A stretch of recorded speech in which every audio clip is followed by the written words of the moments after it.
जय माता दी दोस्तों, स्वागत है आप सभी का एक बार फिर से। माँ भगवती की कृपा आप व आपके परिवार पर सदा सर्वदा बनी रहे। दोस्तों, यदि आप अपनी लाइफ में नया कुछ सीखना चाहते हैं तो चैनल को सब्सक्राइब जरूर करिएगा। दोस्तों, हिंदू धर्म में दिवाली का त्योहार बड़े धूमधाम से मनाया जाता है। दीपावली के दिन माँ लक्ष्मी और गणेश जी की विधि विधान से पूजा की जाती है। धार्मिक मान्यता है कि ऐसा करने से घर में माँ लक्ष्मी का वास होता है और धन दौलत में बरकत होती है। हर साल कार्तिक माह कृष्ण पक्ष की अमावस्या तिथि को दिवाली मनाई जाती है। पौराणिक मान्यताओं के अनुसार भगवान श्री राम जब 14 वर्ष के वनवास के बाद अयोध्या वापस लौटे थे तो नगर वासियों ने इस खुशी में दीप प्रज्वलित किया था। तभी से दिवाली मनाने की परंपरा शुरू हुई। इस दिन लक्ष्मी गणेश जी के साथ भगवान राम, माता सीता, माँ सरस्वती समेत कई देवी देवताओं की पूजा का विधान है। दोस्तों, आज के वीडियो में सुख समृद्धि बरकत के लिए दिवाली पूजा का शुभ मुहूर्त, पूजा विधि और सामग्री के साथ दिवाली पूजा से जुड़ी सारी जानकारी आपको मिलने वाली है।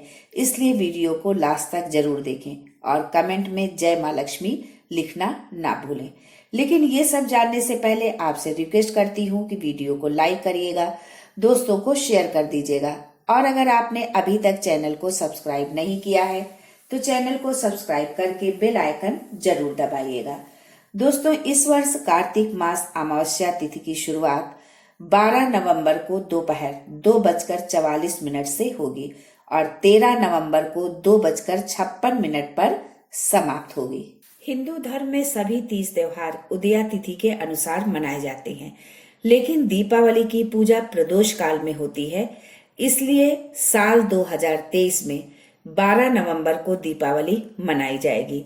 इस दिन शाम को 5:41 से लेकर 7:35 तक पूजा का शुभ मुहूर्त बन रहा है।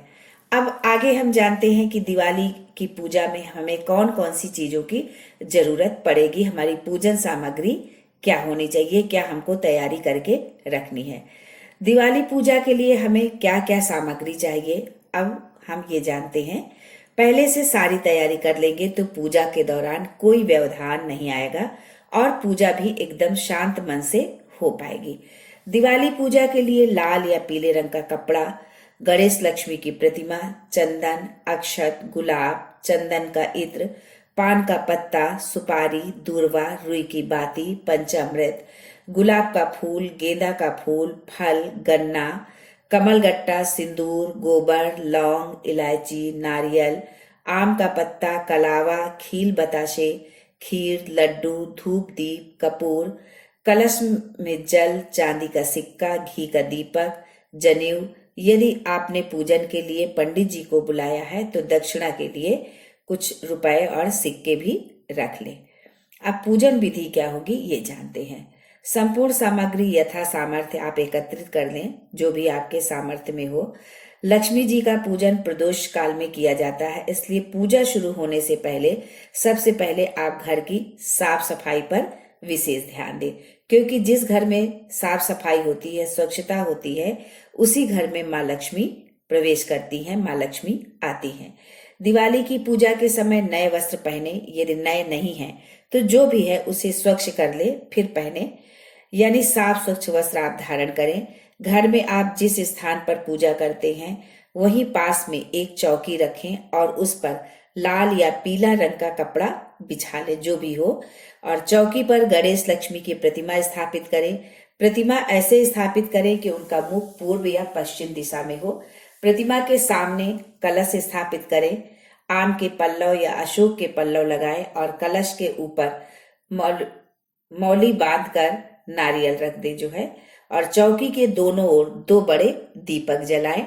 कलश की ओर चावल से 9 ग्रह की 9 ढेरियां बनाएं। इसके साथ ही गणेश जी की और चावल की ढेर से 16 ढेरियां बनाएं। जिस तरफ आपने गणेश जी रखे हैं उस ओर 16 ढेरियां बनाएं। चावल की ये 16 ढेरियों को खोडश मातृका माना जाता है। खोडश मातृका के बीच में स्वास्तिक बनाएं। सबसे पहले पवित्रीकरण के लिए मूर्तियों पर गंगा जल छिड़के। लक्ष्मी जी और गणेश जी को वस्त्र और फूलों की माला अर्पित करें। हल्दी, रोली, सिंदूर से तिलक करें। लक्ष्मी गणेश को फल, फूल, धूप, दीप, दूर्वा, नैवेद्य समेत सभी पूजन सामग्री उनको अर्पित करें, जो है सब कुछ चढ़ाएं। गणेश जी को जनेऊ आप अर्पित करें। नवग्रह और खोडस मातृका का पूजन करें, उन्हें भी हल्दी रूली चढ़ाएं और मौली चढ़ाकर उनको वस्त्र अर्पित करें। फल फूल मिष्ठान जो भी है वो अर्पित करें। और फल में आप कैथा, केला, शरीफा जरूर शामिल करें। इसके अलावा जो भी फल उपलब्ध हो, जो भी मौसमी फल हो, उनको आप ले लें, उन्हें आप चढ़ाएं। और माता लक्ष्मी को खीर जरूर अर्पित करें। माँ लक्ष्मी को खीर बहुत प्रसन्न है और खीर से माँ लक्ष्मी बहुत शीघ्र प्रसन्न होती है। माँ लक्ष्मी व गणेश जी के मंत्रों का उच्चारण करते हुए उनका जाप करें। गणेश लक्ष्मी की आरती करें, भोग लगाएं। लक्ष्मी पूजन के दौरान आप अष्ट महालक्ष्मी स्तोत्र या श्री शुक्त का पाठ कर सकते हैं। कमल गट्टे की माला से लक्ष्मी जी के नामों का जाप करें या इस मंत्र का जाप आप 108 बार कर ले कमल गट्टे की माला से। और यदि मान लीजिए कमल गट्टे की माला उपलब्ध नहीं है तो जो भी माला आपके पास हो आप उससे ये जाप कर सकते हैं। मंत्र इस प्रकार से है, या देवी सर्वभूतेषु लक्ष्मी रूपेण संस्थिता नमस्तस्यै नमस्तस्यै नमस्तस्यै नमो नमः। मंत्र एक बार पुनः सुन ले, या देवी सर्वभूतेषु लक्ष्मी रूपेण संस्थिता नमस्तस्यै नमस्तस्यै नमस्तस्यै नमो नमः। पूजा के बाद 16 कौड़ियों की पूजा करें। अगर आपके पास नहीं है तो आप 16 कौड़ियां इस दीपावली पर जरूर खरीद कर लाएं। बहुत शुभ होता है 16 कौड़ियों को लाना। और उनकी पूजा करें और फिर उन्हें हाथ में लेकर जमीन में डाल दें। यानी कि जैसे आप चौसड़ खेला जाता होगा, चौसड़ खेलते हैं, मतलब उसी तरह आपको करना है। और जब ये कौड़ियां आप डालें और कौड़ियां विषम संख्या में कौड़ी आ जाए, यानी जो कौड़ी का जो खुला हुआ मुख है वो विषम संख्या में हो, तो ये बहुत शुभ माना जाता है। अगर एक बार में आ जाए तो ये बहुत ही शुभ माना जाता है। अगर एक बार में नहीं आता तो आप इसे 3 बार लगातार खेल सकते हैं। खेलने के बाद हल्दी रोली लगाएं, खील चढ़ाकर उसका पूजन करें, पुष्प चढ़ाएं और अंत में माँ लक्ष्मी और गणेश जी की आरती करें। बाद में क्षमापन स्तोत्र जरूर बोलें। और यदि मान लीजिए क्षमापन स्तोत्र आपको नहीं आता है, आपको नहीं पता है, तो आप अपने भाव में, अपनी भाषा में अपनी गलतियों के लिए भगवान से, माता लक्ष्मी से और गणपति जी से अपने गलतियों के लिए उनसे क्षमा मांग लें कि यदि पूजा में कोई कमी रह गई हो, कोई भूल हो गई हो, कुछ कम ज्यादा हो गया हो, तो उसके लिए आप हमें क्षमा करें। और दीपावली की शुभकामनाओं सहित आज के लिए बस इतना ही। दोस्तों, मिलते हैं अगले वीडियो में एक नई जानकारी के साथ। तब तक के लिए जय गणेश, जय माँ लक्ष्मी।